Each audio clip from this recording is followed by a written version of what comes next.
Hi, Daniel Kreider from PaulB Hardware coming to you today to talk to you about our Ladies Night event that's coming up this Friday, December 2nd from 6 o'clock to 9 o'clock in the evening right here in our Lititz store.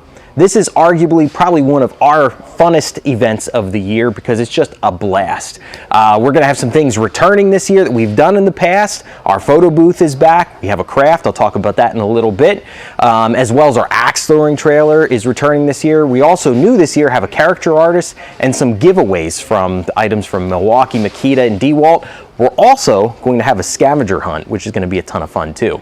Our craft for this year is going to be the shelf. When you arrive on Friday night, you're going to be able to pick up these items. You're going to get the screws, the bottom and the back. You can assemble this here. We're also going to have our shaper, handheld CNC router that's going to be running. You can cut the heart into it. And then we'll have some finishing options that you can take home and fine tune and tweak this to the way that you like it.